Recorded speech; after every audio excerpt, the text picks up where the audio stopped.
سلام رفقا. امروز نمیخوام برای شما تحلیل سیاسی بکنم، نمیخوام شعار بدم، نمیخوام بگم اینا خوبن اونا بدن یا اونا خوبن اینا بدن. فقط میخوام بهتون یه دونه ویدیو نشون بدم که توی این ویدیو قرار با هم دیگه ببینیم که شما چجوری میتونید از انفجار موشکای اسرائیلی زنده بمونید، اونم بدون یه خط جزئی روی صورتتون یا روی بدنتون.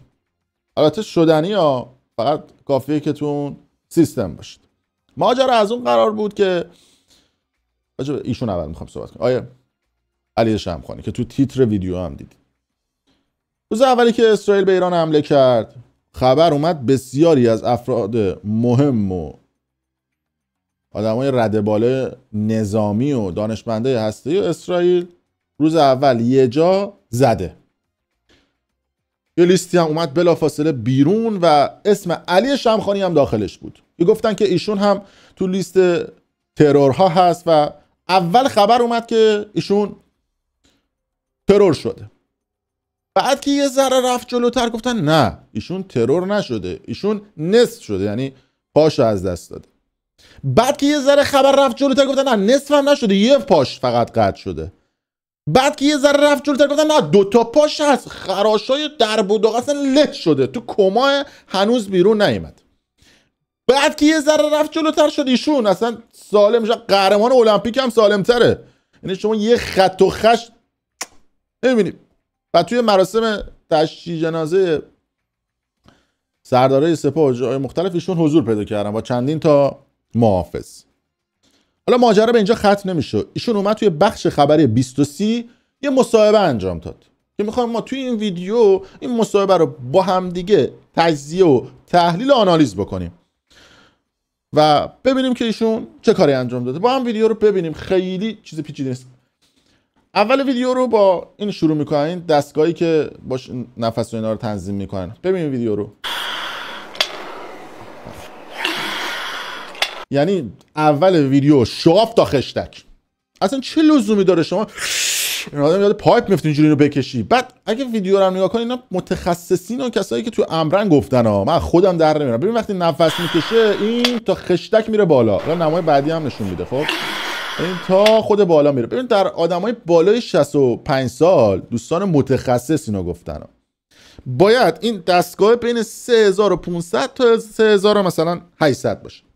آقای شمخانی 4500 هم میزنه. اینی که میزنه بالای 4000 خورده ایه. یعنی قهرمان المپیک هم که این ششاش خوب کار میکنه و دم و بازدم داره، اینقدر نمیتونه تنفس بکشه که ایشون میکشه و با شعاف میکنه. این تصویرها من پیچیده ای نیست. پس شعاف اول شروع میشه، یعنی مشخصه از همون اول ویدیو ایشون مشخصه میخواد کدوم سمتو بره و کدوم لیگو میخواد دنبال بکنه. خب ادامه بدیم. این رو میکشید برای ریه آسیب. من چون بعد شما نگاه کنید ببینید اینا داداش سیاست مدارن. اینا بقال سر کوچه یا راننده تاکسی نیستن. شما هر آن چیزی که در تصویر میبینید و هر آن چیزی که در تصویر میشنوید حاصل تجربه یک سیاستمدار کهنه‌کاره.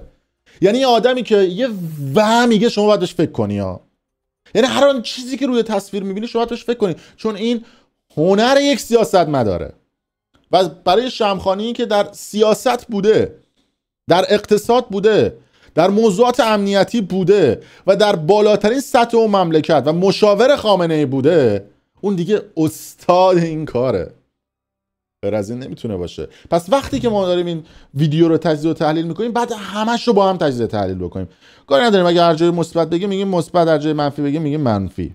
چون قاب دوربین رو نگاه کنید، 2 تا لیوان یه بار مصرف گذاشته.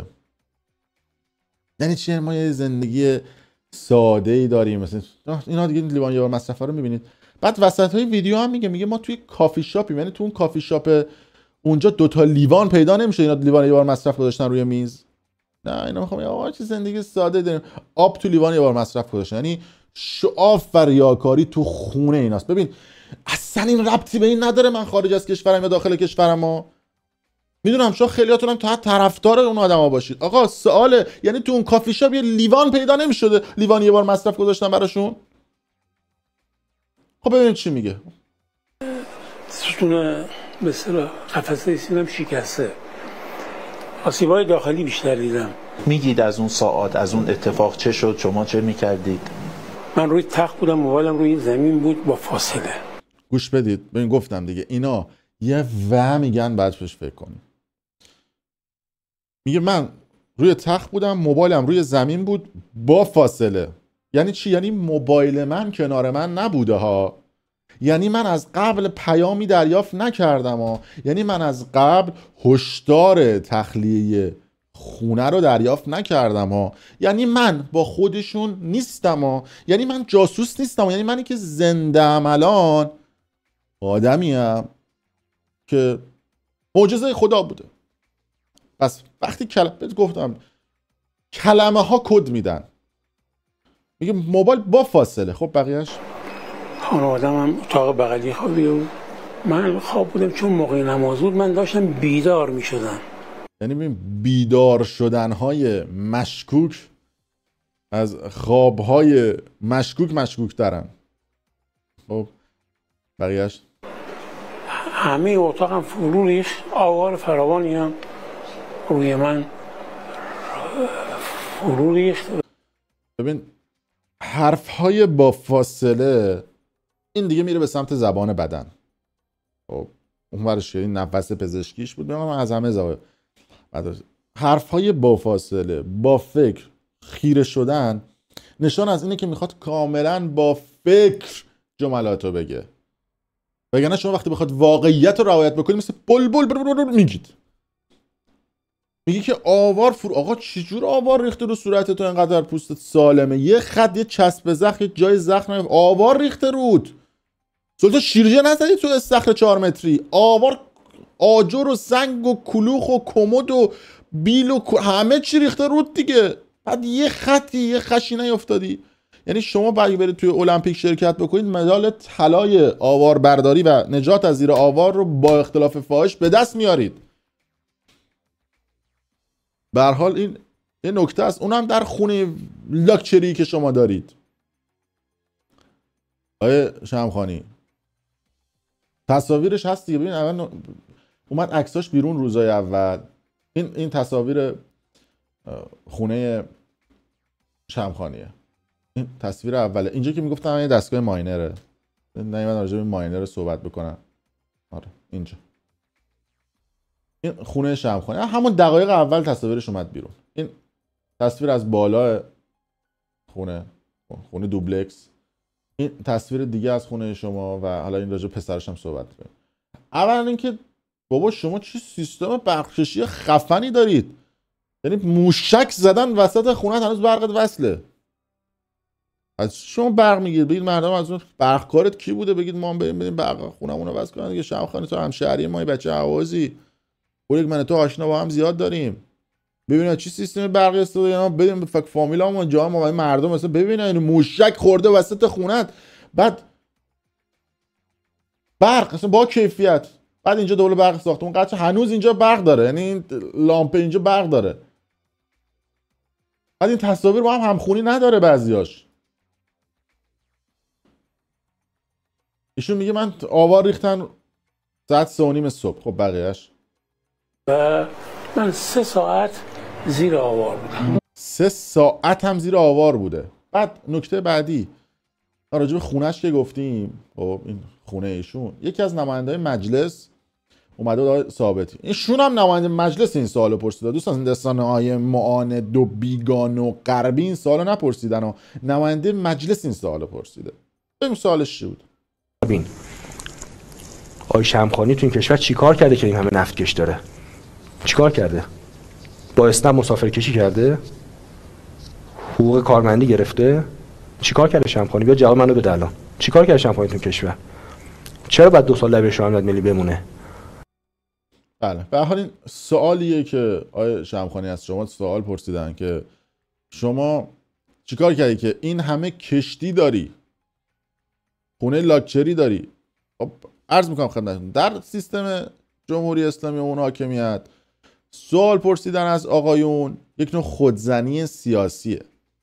یعنی شما امضای حذف خودتون رو صادر کرد و تایید کردید که امضا کنن شما رو حذف کنن. یعنی خونه زندگی و این چیز لاکچری با پول سرداری به دست نمیاد. به هر حال بعد ایشون گفتم دیگه، هر جای سیاست بوده ایشون بوده، هر جای اقتصاد بوده ایشون بوده، هر جای موضوعات مختلف بیزینسی بوده ایشون بوده. ایشون رابط دوستی ایران با عربستان بوده، مشاور عالی ترین مقام کشور یعنی خامنه ای بوده، دبیر عالی شورای امنیت ملی بوده و خلاصه انواع اقسام سمت‌ها رو داشته و سمت‌های مختلفی داشته. به هر حال برای ایشون در آوردن این قراردادها و پورسانت گرفتن و چمدان‌های مختلف نفت و دلاری چیز پیچیده نیست.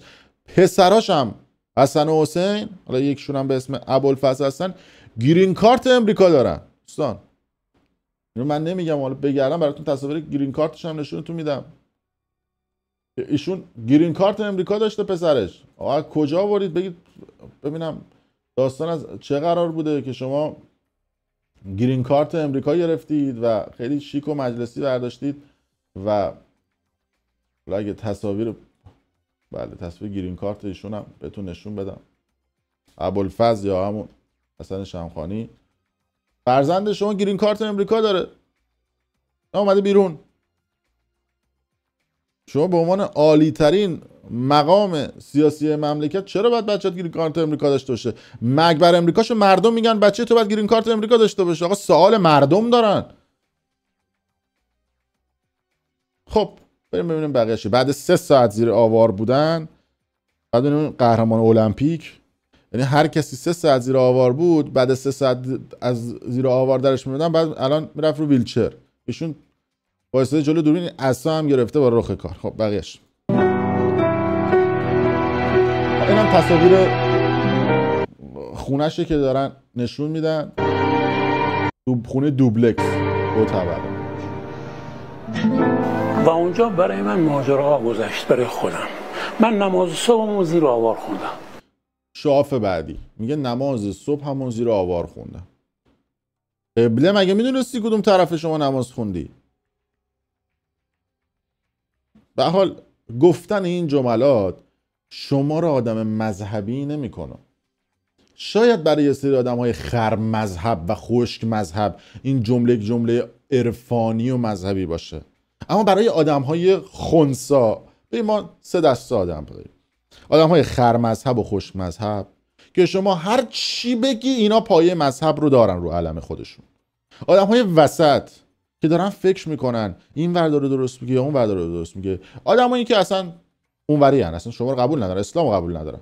اونایی که وسطن، شما وقتی هر دو طرف، یعنی هم اون سمتیا هم این سمتیا دارن تلاش میکنن که اون وسطا رو یک جمعیت زیادی هستن رو به سمت خودشون بکشن و این کشمکش باعث میشه که هر کسی تلاش خودش رو بکنه. درست مثل جنگ ایران و اسرائیل. رسانه‌های داخل ایران میگفتن ما زدیم اسرائیل رو با خاک یکسان که انطلاوی با خاک یکسان کردیم. رسانه‌های اونورم گفتن که اسرائیلی اومدن زدن و فرمانده‌ها رو زدن. هر کسی به سمت خودش ماهی گرفت. هیچ کسی نمیاد بگه آقا ایرانیام زدن، ایرانیام موشک زدن. بله زدن، خورد. خیلی جای اسرائیل هم زد. اصلا خود اسرائیل اومد اعتراف کرد که آقا ایران خیلی از زیر ساختای ما رو زده، نابود کرده. خود نتانیاهو اومد گفت، اما رسانه‌های اینور آبی نمیخوام اسم بیارم، سانسور کردن. این ور قضیه هم بود، خیلی از سردارا رو زدن، خیلی از زدان رو نابود کردن، اصلا کشور رو فلج کردن، اتوبان هوایی درست کردن. ایران گفت ما پیروزیم، این هم سانسور کردن. پس هر دو طرف به سمت خودشون قلاب میندازن و ماهی میگیرن. اما چیزی که توی این مملکت اتفاق میفته این هستش که اون کسایی که وسطن وقتی صحبت شما رو میشنون که گفتید آره من نماز صبحمو خوندم، این قضیه دیگه بودار میشه. بریم بقیه‌شو ببینیم. هوشیاری داشتید زیر آوار؟ من لحظه‌ای که تیر زد هوشیار شدم. یعنی من اول فکر کردم زلزله شده و آوار ببین میگه اول فکر کنم زلزله شده. ببین بازم بعد به این کلمه فکر کنید. کسی که یه عمری تو جنگ بوده، تو مناسبت‌های سیاسی بوده، تو مناسبت‌های نظامی بوده، چجور نمیتونه زدن یک موشک یا شنیدن صدای یک انفجار رو با یک زمین لرزه تشخیص بده؟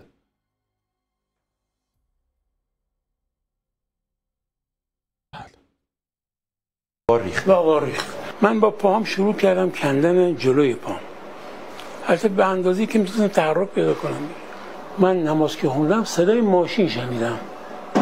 بعد از نماز صدای ماشین شنیدم، گفتم پس زلزله نیست، چون توی شرایط زلزله در تهران ماشین تو خیابون نمیاد.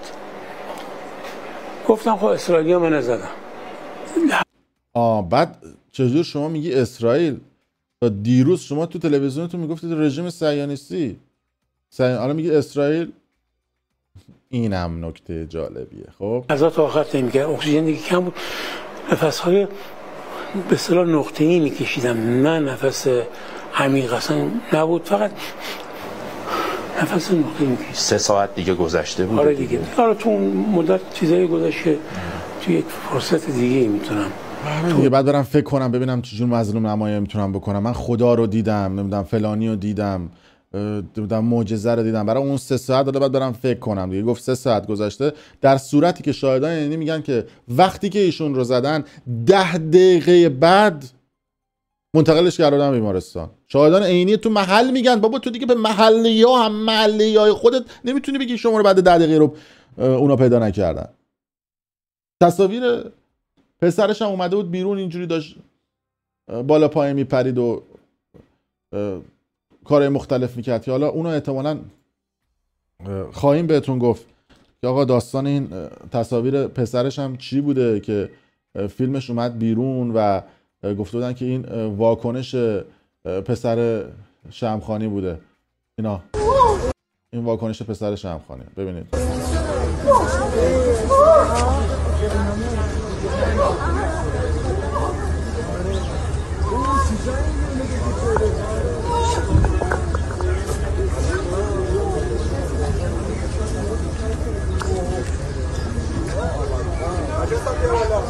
اصلا تو این شرایط کی باید عکس بگیره، کی باید فیلم بگیره؟ بعد شما ساعت حالا به پسرش هم میرسیم. خب جلوتر ویدیو رو دانش ببینیم. بعد عرض کنم که یکم گذشت صدای همه افراد شنیدم.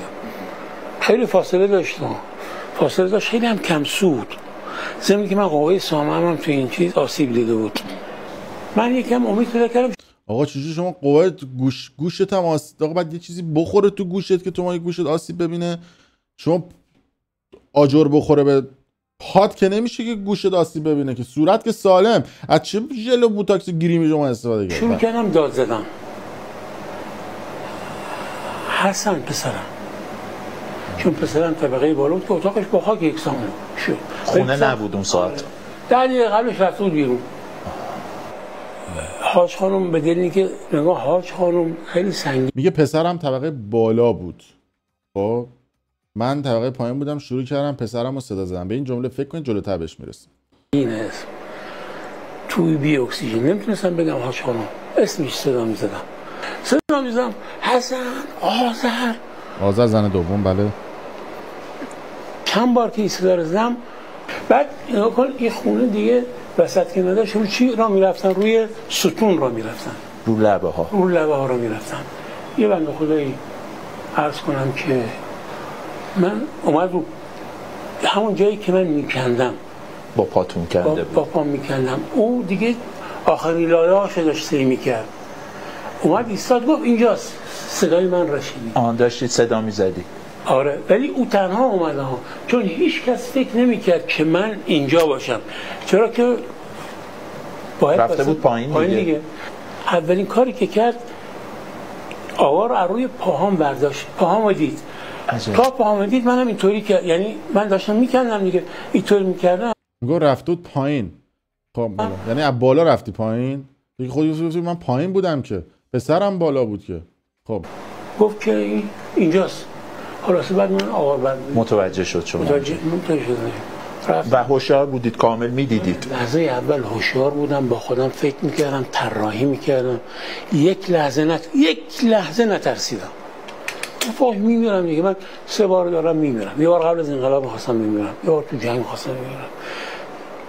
حالا بار سوم بار چهارم اینه که من خب عمرم کردم چقدر عمرم کنم. این خبرای راجع به پاهاتون اومد؟ آره علیکی میگفتن که پاشو بریدن گفتم آره ما که اولی که حالا ببارن پا میخوام چیکار. ولی آقا ماشاءالله رویتون خوبه آقای شمخانی. خب اونا میدونن چرا من نزدن، منم میدونم که اونا چرا من نزدن. چرا؟ نمیتونم بگم. نمیشه. ولی احتمالاً توی حملات حماس بوده و چون اسرائیل هر کسی که درگیر این باشه خواهد زد. حالا میرسیم به بقیه آدم ها. من معاونانی که آقای شمخانی داشته، علیرضا اکبری قائم مقام وزارت دفاع بودن تو زمان شمخانی، سال 2023 به جرم جاسوسی برای انگلیس اعدام میشه که گفتن که اطلاعاتی رو از ساختار امنیتی ایران داده بودن که یکی از معاونان آقای شمخانی بودن، علیرضا اکبری. یه علیرضا دیگه داشتن، علیرضا عسکری که معاون سابق شمخانی بوده. سال 85 میره ترکیه سفر میکنه، ناپدید میشه. بعدا گزارش میاد که اومده تو اروپا پناهنده شد و اطلاعات گسترده‌ای از پروژه‌های اساس جمهوری اسلامی. یعنی 2 تا جاسوس توی سیستم ایشون بوده. حالا یکیش بگیم سهوی بوده، وقتی 2 تا میشه ماجرا مشکوک میشه. خب پدر حسابشون در آوردم. مگو زیاد دارید. خیلی خیلی خیلی فراوان. و گفتید میدونستید که روز شما رو هدف قرار میده. بله ما نگفتم توی همون اولی که این جلسات ثابتی داشتیم، شرایط با همین نظامی که برادران عزیزم که شهید شدن همشون دوست و رفیق و مثل همجلسه‌ای بودیم. ما با اینا با هم راهبرد تنظیم کردیم، جلسه میذاشتیم، عرض کنم که و پیش بینی میکردیم که به ما حمله صورت میگیرد. لذا ببین خیلی داره روون صحبت میکنه. کسی که دنداش شکسته، البته میدونید دنده وقتی میشکنه بعد یه 2 تا 3 هفته بگذاره کارشناسا هم پزشک کنه که خوب بشه، خیلی روون. این عصا هم گرفته برای رخ سیسه کار، خب ولی داره روون صحبت میکنه. اون چرا که بعدش رخ داد ناشی از تصمیم‌گیری‌هایی بود که برنامه تدبیر مقام معظم رهبری با همین جلسات اتخاذ شد. ما می‌دونستیم چیکار باید بکنیم اگر این کار شد. برگردیم به پسرش. ببینید وقتی که پسرش با شلوارک میاد بیرون، خب حالا راجع پسرش هم صحبت میکنه. این احتمالاً قبل آماده بوده دیگه، یعنی مهمونی با شلوارک که نمیرن مهمونی، کفشو پوشیده در رفته بیرون. خب و می‌دونستیم چه توانمندی داریم و چگونه باید به سرعت توانمندی اون رو تغییر بدیم و اینکه تحت فریب مذاکره برای توافق نیست. مذاکره برای اینه که بتونن شرایط داخلی کشور رو آماده تحریک به منظور اعتراض بکنن. ولی الحق والانصاف ملت ایران ملت هوشیاریه. اینو تایید میکنم که شرایط کشور احتمالاً به سمت اعتراضات پیش خواهد رفت. اینو مطمئن باشید. همدلی عجیبی دیدیم بعد از این همدلی که احساسی نیست، همدلی ناشی از شناخت دشمنه، شناخت اهمیت ایرانه و شناخت میزان خباثت امریکا و اسرائیل. پاسخ نیروهای مسلح رو پیگیری می‌کردید تو اون شب دیگه از طریق من از شدت خشم رسانه‌های بیگانه میفهمیدم که خوب داریم میزنیم. رسانه بیگانه رو که ایران نشون نمیداد. مشخصه شما پای شبکه‌های ماهواره‌ای بودی تو این شرایط. خب خوب داریم میزنیم و تحلیلگرای حوزی عرض کنم که فاقد اطلاع نسبت به حاکمیت، نسبت به مردم، این چیزایی میگفتن که آدم میفهمید که اینا چقدر سوزش واقعی و عمیق پیدا کردن. از شهادت فرماندهانی که اونها هدف گرفتن در حقیقت عقل و اقتدار ایران رو، ولی ظرف 12 ساعت همه جایگزین شدن و عملیات شروع شد. عملیات هم مبتنی بر اقدامات کور شروع نشد، عملیات مبتنی بر اقدامات به اصطلاح از قبل طراحی شده شروع شد که اینها در حقیقت به لطف حمایت مردم ایران، به لطف ایستادگی نیروی مسلح و ادارات مقام معظم رهبری و کمک خدا که از قبل از 15 خرداد 42 همراه ملت ایران تا به امروز و فردای شاید به آقا سلطان این وضعیت جنگی که ما دیدیم از شما و مردم از شما دیدن، گفتن که خرمشهر رو چجور خدا آزاد کرد. شما میگفتید خرمشهر رو خدا آزاد کرد. دقیقاً واقعا خدا آزاد کرد، شما آزاد نکرد. یعنی لطف واقعا خدا به شما روشنی که در انتظاره. انشالله. نگران نیستید مثلا یه جای عمومی اومدید این انتخاب کردید برای مصاحبه؟ خونه ندارم، دفترم که ندارم. آره خونه نداره بنده خدا، دفترم نداره، فقط این بچهش ماشینای آخرین سیستم سوار میشه و چیزهای مختلف و اقامت. حالا راجع به بچه‌ها ایناش هم به زودی من برای شما مستند خواهم ساخت. ماجرای شرکت‌های کشتیرانی ایشون، رفتن های بدون پرچم به کشورهای مختلف و کشتیاشون، اقامت کشورهای مختلف و کارهای مختلف و پرونده زیاد دارن ایشون و بچه‌هاشون که خواهیم پرداخت به اینها در مستندهای مفصلی که هست. می‌بینید خونه نداره. بله چایی نداشتم، دیدم که شما هم اصرار میکنید. گفتم آقا چیکار کنیم؟ داشتم راهپیمایی برمیگشتم، گفتم بریم توی کافی شاپ. بله کافی شاپ نشستیم. بله کافی شاپ نشستن، 2 تا لیوان جلوشون نذاشته اینا آب بخورن. بریم توی کافی شاپ، خب میگیم بیان اونجا بشینیم. دوستان کافی شاپ هم واقعا لطف کردن، همکاری کردن. میخوام که در پایان بدون تعارف در این جملتون رو بفرمایید. درود بر ملت ایران. درود بر ملت ایران. اینا هم فکر میکردن با یک اقدام وضعیت داخلی ایران مهیای شورش. وقتی عقل و اقتدار رو در فرماندهان نظامی، مسئولین مؤثر توان هسته جمهوری اسلامی ایران مورد هدف قرار و مردم عادی مورد هدف قرار دادن برای ایجاد رعب، مردم ایران، ایرانیان، نه فقط ساکنین تهران یا ساکنین استان‌های مختلف ایران، ایرانیان در کل دنیا، های عناصر موضوع که اینا بیشتر اسرائیلیان، الحق بر انصاف ایرانیان بازم ثابت کردن، ایرانیان بازم ثابت کردن وطن دوستن، بازم ثابت کردن حاکمیت رو قبول. بابا اساتی که برای چی میگیری؟ فاز رهبری گرفتی، این اسارو دارن و ما موظفیم دیگه اجازه ندیم نقاری اختلافی ولو کوچک به دلیل سوء تفاهم یا ناشی از رفتار نادرست ما بین ما و ایرانی‌ها ایجاد بشه. نکته رو داشتید، میگه که هیچ نباید سوء تفاهمی بین ما و ایرانی‌ها، یعنی خودشو جزء قدرت اون سیستم میدونه، جزء حاکمیت میدونه و مردم اون سمت، یعنی این شکاف و کاملا بهش اشاره میکنه. گوش بدید چی میگه از رفتار نادرست ما بین ما و ایرانی‌ها ایجاد بشه. کما اینکه باید تلاش کنیم انشاءالله اگر اختلاف کوچکی هم وجود داره رو تو یک پروسه تفاهم حل کنیم. انشاءالله زنده باشید. خوش. ببینید حالا نکته بعدی، این لیوان اینجا نگاه کنید، این لیوان آبه اینجا نصف است. یه چند ثانیه که بیام عقب‌تر، خب لیوان آبه پره، یعنی توی نکنید دوباره اگه بیام اینجا جلوتر، این لیوان آبه نصفه، دوباره اینجا نصفه است، اینجا دوباره نصفه است. یعنی مشخصه که اینا مصاحبه رو تا تونستن بالا پایین کردن. یعنی وقتی نگاه میکنی متوجه میشی که این لیوانه تغییری کرده.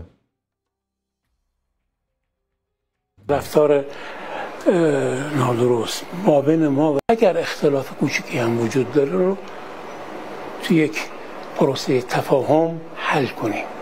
انشالله زنده باشید. خوشحالیم که سلامت میبینیم شما رو. انشالله حالتون بهتر و بهتر از این بشه. خیلی ممنون آقای شمخانی فرصت گذاشتید. بله اینم صحبتایی بود که هست، یعنی این یه قسمت کوچیکی از اون چیزی بود که ببینیم واقعی ترین چیز تو این داستان چی بوده، انفجار و نماز و نمیدونم 3 ساعت زیر آوار موندن و اینا، یا اینکه داستان از چه قرار بوده، توهین به شعور مردم توی طول این 46 سال یا چیز دیگه، به امید روزی که دیگه مجبور نباشیم از زیر آوار دروغ برای خودمون روایت بسازیم. خیلی مخلصیم.